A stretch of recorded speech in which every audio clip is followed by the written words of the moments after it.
Hi friends, welcome to my channel Sairam competitive exams. ఇంకా channel ఎవరైనా subscribe చేసుకోకపోతే subscribe చేసుకోండి, లైక్ చేయండి, షేర్ చేయండి. డిఎస్సి కీపై అభ్యంతరాల వెల్లువ. పాఠశాల విద్యాశాఖ కార్యాలయానికి తరలివచ్చిన అభ్యర్థులు నిపుణుల కమిటీకి పంపిస్తామన్న అధికారులు. జనరల్ ర్యాంక్ జాబితా ఆలస్యమయ్యే అవకాశం.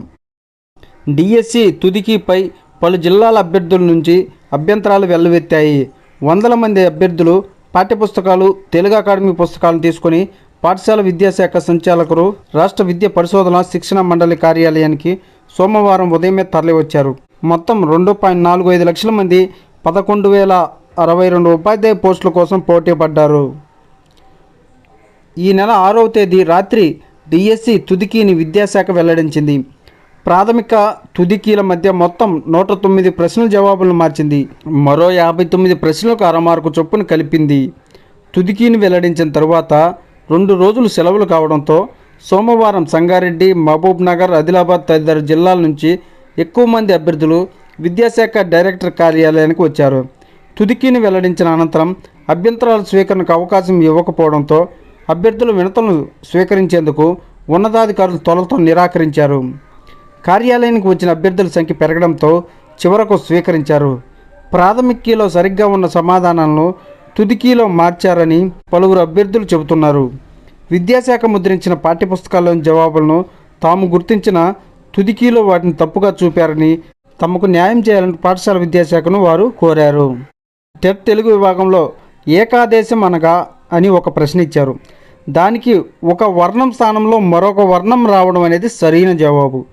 గత జూన్ 12వ తేదీన వెలువడిన ఫలితాల్లో దానికి మార్కు ఇచ్చారు. డిఎస్సిలో మాత్రం ప్రశ్నను తిప్పి అడిగారు. ఒక వర్ణం స్థానంలో మరొక వర్ణం వచ్చి చేరడాన్ని ఇలా అంటారు అని కింది 4 ఐచ్ఛికాలు ఇచ్చారు. ఆదేశం సరైన జవాబని విద్యాశాఖ చూపింది. తెలుగు అకాడమీ ముద్రించిన పుస్తకాల్లో ఉన్నట్టుగానే తాము ఏకాదేశమని గుర్తించామని తమకు మార్కులు ఇచ్చి న్యాయం చేయాలని అభ్యర్థులు కోరారు. లేకుంటే న్యాయస్థానాన్ని ఆశ్రయిస్తానని పేర్కొన్నారు. ఇలా పలు ప్రశ్నలపై అభ్యర్థులు అభ్యంతరాలు వ్యక్తం చేస్తున్నారు. ప్రాథమికీలో జవాబు సరిగానే చూపారని, తుదికీలో మార్పు చేసి తమకు అన్యాయం చేశారని ఆవేదన వ్యక్తం చేశారు. అధికారులు మాత్రం నిపుణుల కమిటీకి పంపిస్తామని, ఆ కమిటీ నిర్ణయం తీసుకుంటుందని చెబుతున్నారు. తుదికీపై అభ్యంతరాలు రావడంతో డిఎస్సి టెట్ మార్కులను కలిపి ఇచ్చే జనరల్ ర్యాంక్ జాబితా వెల్లడిపై ప్రభావం పడే అవకాశం ఉంది. వారం రోజుల్లో జిఆర్ఎల్ ఇస్తామని తుదికీ వెల్లడించిన సందర్భంగా అధికారులు చెప్పినా అది మరింత ఆలస్యం అవుతుందని భావిస్తున్నారు. లైబ్రేరియన్ పోస్టుల ఎంపిక జాబితా వెల్లడి. సాంకేతిక కళాశాల విద్యా కమిషనరేట్ పరిధిలో లైబ్రేరియన్ పోస్టులకు ఎంపికైన 64 మందితో కూడిన అభ్యర్థుల జాబితాను టీజీపీఎస్సీ సోమవారం ప్రకటించింది. అభ్యర్థుల వివరాలు, మిగతా సమాచారం కోసం టీజీపీఎస్సీ వెబ్సైట్ను సందర్శించాలని కార్యదర్శి తెలిపారు. Okay friends, thank you. All the best. Video నచ్చితే లైక్ చేయండి, షేర్ చేయండి, సబ్స్క్రైబ్ చేయండి.